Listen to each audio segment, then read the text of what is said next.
Hello दोस्तों, मेरी कहानी वाले चैनल पे आप सभी का स्वागत है।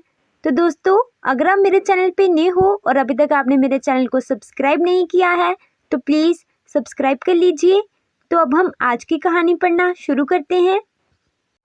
बहू ने घर वालों से मिलकर कैसे सिखाया नौटंकी करने वाली बड़ी ननद को सबक। रामलाल की 3 बेटियां रीना, प्रीति और सोनिया हैं। रमन रामलाल का एक ही बेटा है।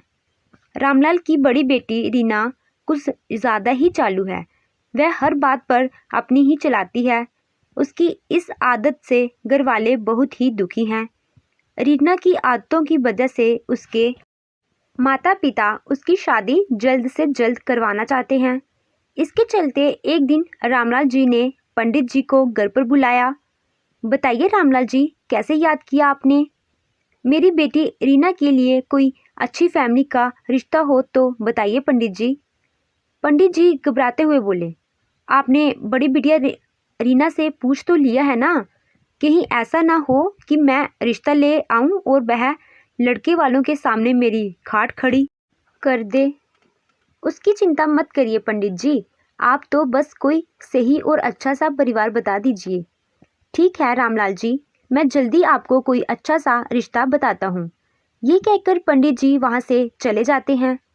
ऐसे ही कुछ दिन बीत जाते हैं। कुछ दिनों के बाद पंडित जी रामलाल जी के घर आते हैं। वहाँ उन्हें रीना मिल जाती है। प्रणाम पंडित जी, कैसे आना हुआ? बेटी, तुम्हारे पापा घर पर नहीं है क्या? नहीं, वह तो बाहर गए हैं। अब सब शाम को ही आएंगे। आपको कोई काम है तो आप बता दीजिए, मैं बता दूंगी। वह बेटा, तुम्हारे पापा ने रिश्ते के लिए बोला था तो एक बहुत ही अच्छा रिश्ता आया है। रिश्ता किसके लिए? पंडित जी को लगा कि शायद रीना को सब कुछ पता है तो उन्होंने बिना देरी करते हुए उसे सारी बात बता दी। अरे बिटिया, तुम्हारे लिए बैंक में नौकरी करता है। एक बहन है और मम्मी पापा। बहुत ही छोटी सी फैमिली है। बहुत ही खुश रहोगी तुम वहाँ पर। रीना को यह बात सुनकर बहुत गुस्सा आया। उसने सोचा, अच्छा, मेरी शादी की बात चल रही है और किसी ने मुझे बताया भी नहीं। अब मैंने भी इनको सबक नीना सिखाया तो मेरा नाम भी रीना नहीं। किस सोच में डूब गई बिटिया? कुछ नहीं पंडित जी, बस ऐसे ही। जब पापा आएंगे तो मैं सब कुछ उन्हें बता दूंगी। ठीक है, तो मैं चलता हूँ। शाम को जब सारे लोग घर आते हैं तो रीना पंडित जी के घर आने के बाद सबको बता देती है। ये सुनकर रीना के पिताजी बहुत आश्चर्य से सोचते हैं, रीना ने सब जानने के बाद भी कुछ नहीं कहा, अजीब बात है। लेकिन रामलाल जी को कहाँ पता था कि रीना के दिमाग में क्या क्या चल रहा है। इसके बाद रामलाल जी पंडित जी से बात करके रिश्ता पक्का कर देते हैं और सब घर वाले शादी की तैयारी करना शुरू कर देते हैं। शादी के कार्ड भी सब रिश्तेदारों में बांटे जाते हैं। पर शादी के एक दिन पहले ही रीना शादी करने से मना कर देती है। रीना के शादी के मना करने के बाद रीना के पिताजी रीना से कहते हैं, अगर तुझे मना ही करना था तो पहले कर देती। हर जगह हमारा तमाशा बनाने की क्या ज़रूरत थी? आपने जब मेरा रिश्ता किया तो मुझसे पूछा, इसीलिए आज मैंने अपनी मर्जी बता दी। पर अब तुमने बताने में बहुत देर कर दी। अब तुम्हें ये शादी करनी होगी। पापा, अगर आपने जोर ज़बरदस्ती की ना तो मैं आत्महत्या कर लूँगी, पर शादी नहीं करूँगी। शादी के कार्ड बट चुके थे, इसीलिए रामलाल जी अपनी इज्जत बचाने के लिए अपनी छोटी बेटी सोनिया की शादी करवा देते हैं। एक दिन पंडित जी फिर से रामलाल जी के घर आते हैं और रामलाल जी से कहते हैं, रामलाल जी, आपके बेटे रमन के लिए मैं एक रिश्ता लाया हूँ, आपकी छोटी बेटी सोनिया की ननद हेमा का। हेमा बहुत ही संस्कारी है। ठीक है पंडित जी, हमें तो ये रिश्ता मंजूर है।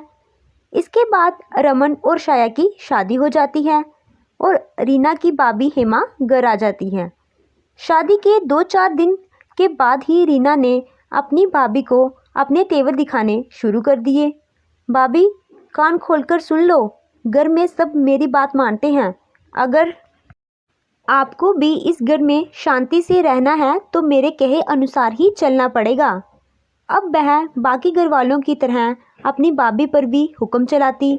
अगर कोई उसकी बात नहीं मानता तो आत्महत्या करने की धमकी देती और एक जहर की शीशी ले आती। ये सब देखकर सभी चुप कर जाते थे। रीना की इस हरकतों से उसकी भाभी हेमा को बहुत गुस्सा आता है। एक दिन हेमा अपने मन में ही सोचती है कि रीना अपने घर वालों को कितना सताती है। अपनी शादी में भी इसने कितना ड्रामा किया था। अब इसको सबक सिखाना पड़ेगा। इसकी हर हरकत पर नज़र रखनी होगी। अब हेमा रीना की हर हरकत पर नज़र रखती है। एक दिन हेमा रीना के कमरे में जाती है। वहाँ वो देखती है कि एक शीशी टूटी हुई पड़ी होती है।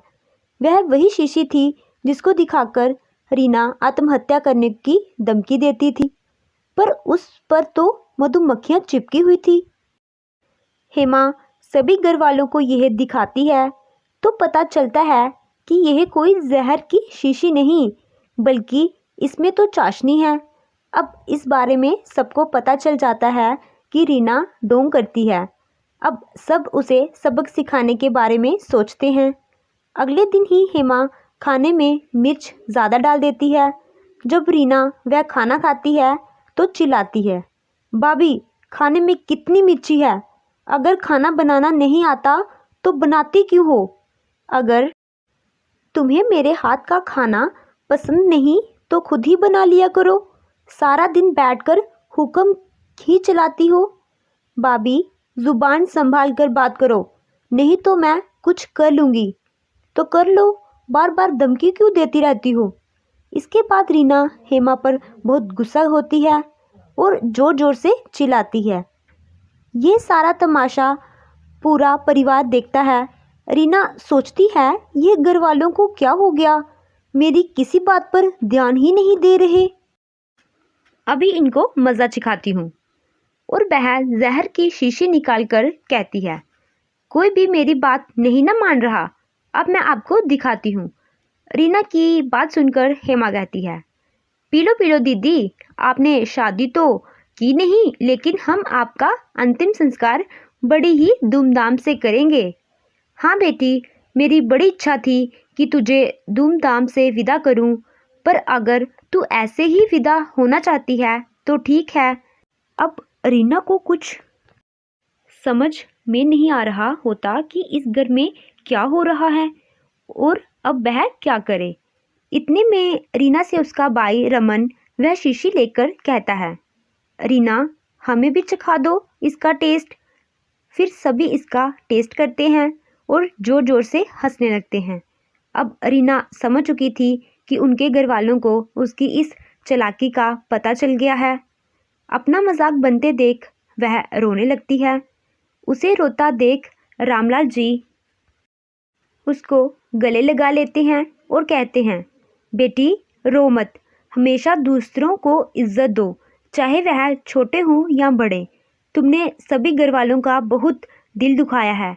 पापा मुझे माफ़ कर दो, अब आप जैसा कहोगे मैं वैसा ही करूँगी, कभी किसी से नहीं लड़ूंगी। इस तरह रीना को बहुत बड़ा सबक सीखने को मिला कि घमंड ही इंसान का सबसे बड़ा दुश्मन है। इसके बाद वह सबसे मिलजुल कर रहने लगी। तो दोस्तों, आपको ये कहानी कैसी लगी?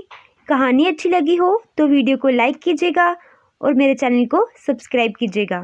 Thank you.